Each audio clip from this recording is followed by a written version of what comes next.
Assalamualaikum Sobat Football United. Jumpa lagi ringan amatiran ala gue masih dari Ponorogo.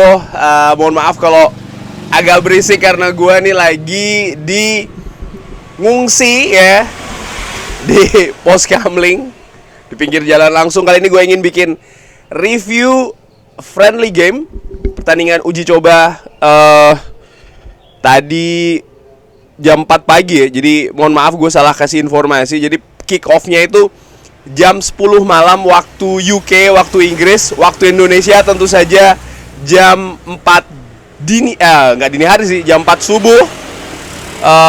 Ya ini setelah sekian lama gue juga harus membiasakan ya nonton di waktu dini hari ataupun awal pagi. Manchester United, oke, skor kita sudah tahu. Manchester United menang 2-0 menghadapi Arsenal. Dari formasi dulu, formasi Erik ten Hag di babak pertama menurunkan mayoritas pemain intinya, Luke Shaw, Lisandro Martinez, Rafael Varane, Aaron Wan-Bissaka, Tom Heaton di penjaga gawang. Lalu ada Mason Mount, Kobbie Mainoo, kejutan Kobbie Mainoo yang lebih dipilih daripada Casemiro. Lalu ada Kapten Bruno Fernandes, Anthony, Alejandro Garnacho dipilih di kiri karena Jadon Sancho yang didorong ke depan. Marcus Rashford diturunkan di babak kedua. Penampilan Manchester United di babak pertama menurut gua cukup bagus ya. Artinya menguasai possession. Manchester United lebih agresif. Lalu juga bagaimana Manchester United lebih banyak memiliki peluang momentum ketika menyerang. Ada 2 gol yang tercipta di babak pertama. Bruno Fernandes menurut gua dengan skema gol yang cukup bagus juga.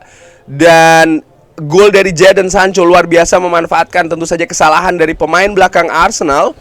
Tapi yang istimewa adalah bagaimana pergerakan dari Jadon Sancho dan juga finishingnya yang excellent, sehingga membuat Manchester United unggul 2-0. Tapi perhatian gue di babak pertama itu ada di lini pertahanan Manchester United, di mana Arsenal memiliki momentum, memiliki peluang. Ada beberapa kesalahan menurut gue yang dilakukan oleh lini pertahanan Manchester United, sehingga ya Arsenal lebih memiliki peluang, lebih memiliki momentum dibandingkan babak kedua. Penampilan dari pemain Manchester United yang pada saat ini ya, maksudnya pertandingan tadi lebih banyak dihuni oleh pemain inti. Di babak pertama memang ada perbedaan dibanding dengan ketika Manchester United menghadapi Leeds United ataupun juga menghadapi Olympique Lyon. Lini serang itu juga menjadi perhatian gua karena ketika Manchester United tampil di babak pertama menghadapi Arsenal, Jadon Sancho yang didorong sebagai pemain lini depan. Ini seperti ketika menghadapi Leeds United dan juga Olympique Lyon, gua menilai kurang maksimal ya. Kalau seandainya memang Manchester United ini ditempati oleh, atau lini depannya ditempati oleh pemain yang punya kualitas lebih mumpuni, kualitas alami sebagai pemain lini depan, tentu saja akan lebih bagus. Alejandro Garnacho di babak pertama menurut gua tampil, gua nggak mau bilang mengecewakan, tapi tidak maksimal. Dan ini berbeda dengan Mason Mount juga. Sebentar, gua geser dulu ya. Mason Mount menurut gua tampil juga kurang oke di babak pertama. Gua lebih menyoroti bagaimana Jadon Sancho dan juga Bruno Fernandes yang memberikan perbedaan betul nih di atas lapangan keduanya. Kobbie Mainoo tampil excellent di babak pertama, luar biasa, pemain yang lebih dipilih daripada seorang Casemiro, tapi penampilannya menurut gua meyakinkan ya Kobbie Mainoo, sehingga gua nggak kaget sih kalau pemain ini akan masuk skema Erik ten Hag untuk musim depan, artinya dibawa ke first team. Bagaimana dengan babak kedua? Ada banyak pergantian di sana. Diogo Dalot masuk, Victor Lindelof, Harry Maguire. Victor Lindelof tampil excellent di babak kedua. Di babak kedua juga lini belakang Manchester United, lini pertahanan Manchester United menurut gua tampil lebih solid dengan skema yang berbeda. Artinya ada Diogo Dalot, Victor Lindelof, Harry Maguire menurut gua juga tampil bagus di babak kedua. Tenang, sering menghentikan pergerakan lawan, membuat secara keseluruhan ya, secara umum lini pertahanan Manchester United tampil bagus. Casemiro masuk menggantikan Kobbie Mainoo. Menurut gua sih dengan amatiran, gua lebih menilai penampilan Kobbie Mainoo justru lebih bagus daripada Casemiro di pertandingan tersebut. Christian Eriksen tampil excellent justru lebih bagus daripada Mason Mount. Nah, ini juga menarik ya, bagaimana ada ada perbedaan antara Mason Mount dan juga Christian Eriksen di posisi yang nyaris sama, tapi penampilan yang cukup berbeda. Menurut gua ringan amatiran. Penurunan ada di posisi nomor 10 ketika Bruno Fernandes digantikan oleh Scott McTominay posisinya ya. Gua menilai Bruno Fernandes masih lebih oke di babak pertama, karena lini tengah Manchester United tidak seagresif, tidak, kualitasnya, permainannya tidak sebagus ketika di babak pertama. Ini membuat pemain lini depan, dalam hal ini adalah Marcus Rashford, tidak mendapatkan support sebaik pemain lini depan ketika di babak pertama, sehingga Marcus Rashford seperti agak sedikit terisolir. Gue juga melihat bagaimana build up serangan yang dilakukan oleh Manchester United di babak kedua sebenarnya sudah bagus ketika dimulai dari belakang, sepertiga belakang, lalu ke tengah. Hanya saja ke sepertiga akhir Arsenal, sekali lagi mohon maaf ya kalau ada lalu lalang kendaraan. Oke, gue lanjutkan. Sehingga ketika masuk ke sepertiga akhir Arsenal, Manchester United ya miskin kreativitas kalau menurut gua.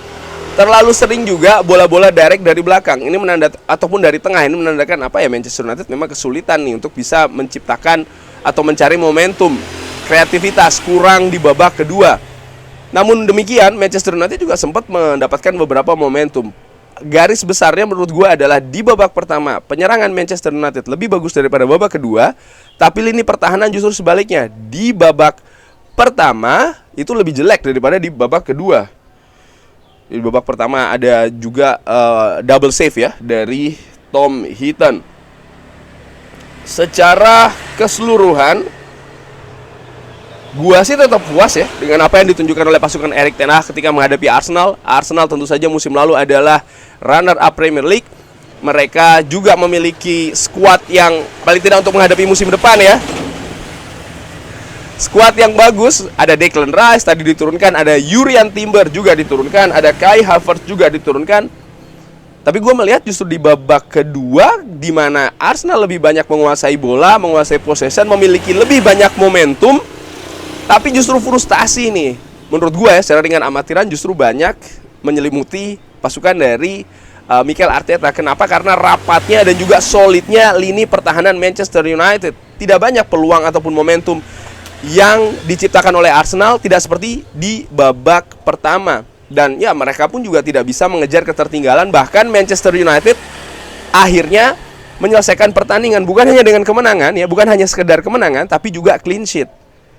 Ada banyak kekurangan, yes ya, terutama pengertian. Banyak tadi menurut gua umpan-umpan yang nggak nyampe ketika build up. Tapi bagaimana pemain ini melakukan build up, melakukan pergerakan, lalu juga memahami konsep permainan yang dibangun oleh Erik ten Hag, ini memberikan kepuasan sih menurut gua. Sehingga oke, masih ada perbaikan yang harus dilakukan, tapi ya inilah persiapan, uji coba, menguji dan juga mencoba itu tadi. Sehingga so far so good sih menurut gua.